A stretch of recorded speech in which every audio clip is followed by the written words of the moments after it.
Hi, I'm here with Pat Gradeville at Palos Verdes Country Club. Pat, can you tell us a little bit about yourself? Sure. My name is Pat Gradeville. Graduated from Iowa State in the mid-'80s.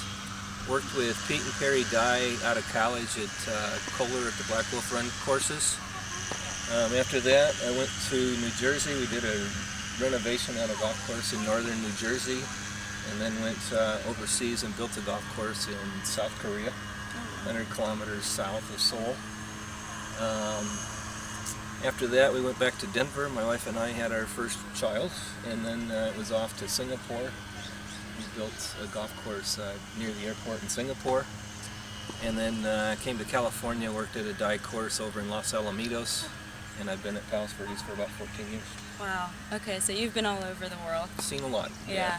So can you tell us a little bit about Palos Verdes and maybe how it compares or contrasts to other courses you've worked at?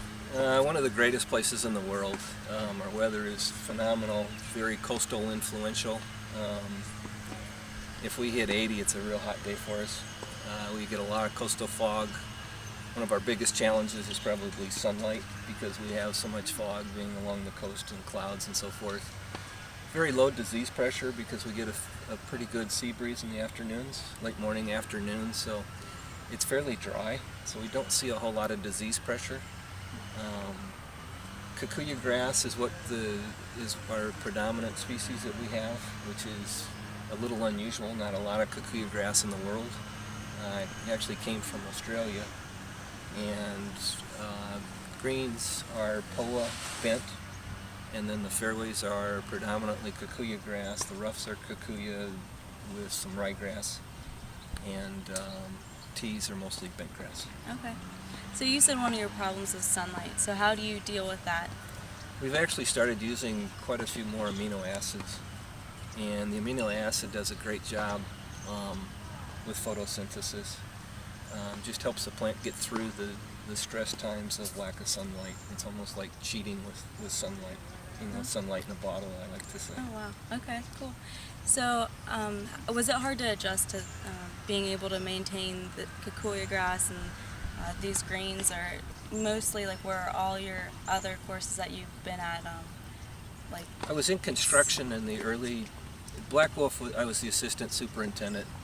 That was bent grass, fairways, greens, and tees, and then we had cool season, mostly Kentucky bluegrass in the roughs. Going to the warm season turf, really not a big adjustment.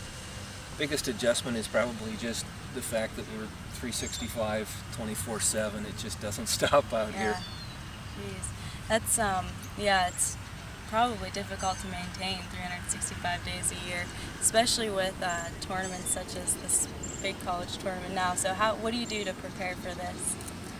There's not a lot we can really do. Mother Nature dictates. In February, we only get rain from about December through February, March. So it's in the rain season. Cold nights, short days. So we try to increase the fertility a little bit, but it's really up to Mother Nature as far as what we get. If it's a cold winter, we're not quite as green. Everything's a little bit semi-dormant. We don't go completely dormant most years here. Kikuyu grass, one of the great characteristics is it does not go completely off color like the Bermuda grasses do. Okay. So we maintain fairly good color throughout the year. Okay. So does that, irrigation-wise, how does that work? With the rains in the winter, we don't irrigate a whole lot this time of year. Tees, again, they're bent grass predominantly, so we get a little bit of irrigation on tees, but fairways and so forth, we can go weeks at a time in the winter without irrigating. Okay. So I noticed this is one of the practice greens. It looks like you've maybe aerated it. So can you just tell us a little bit about what's going on here? Yeah, we aerified this last week. Actually looking at purchasing a new aerifier, and the only time the guy could get the piece of equipment out was last week. So we aerified this. They're 5/8 inch tines that we used on a 2-inch by 2-inch center. And on the other side of the green, we used all of the 3 different hole spacings that the machine does, just to see what the capacity is of the machine and how it works on our greens. and we really liked what we saw, so I've got a request in to purchase one of these. Yeah. Okay, cool. So you also said like most of the grass is affected by environmental stuff, and was it disease resistant pretty much, or pest resistant? And so is there any examples? So have you had any problems before? We get brown patch in fairways. One of the big problems with the kikuyu grass is the susceptibility to brown patch in the winter months, or any prolonged irrigation. So if it's cold and wet, great environment for cool season brown patch. One of the things we fight, we actually applied a fungicide in December to treat the disease that we had on fairways. But again, that's the biggest problem with the kikuyu.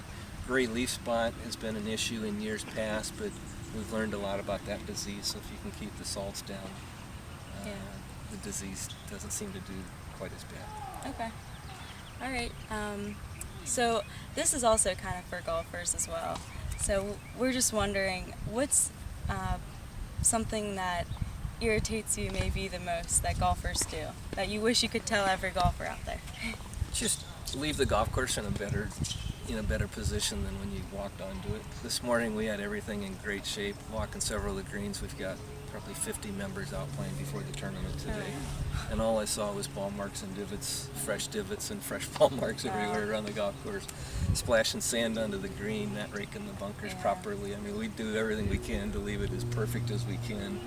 And within an hour, you couldn't tell that maintenance was out here. It looked like we'd just taken the day off. So leave the golf course in a better position than when you got out. And it was one of the things that I learned in junior golf many years ago, and it just seems like it's a lost art today, that people don't really, it's somebody else's job. Yeah. Okay, well, thank you very much. You're welcome. All right.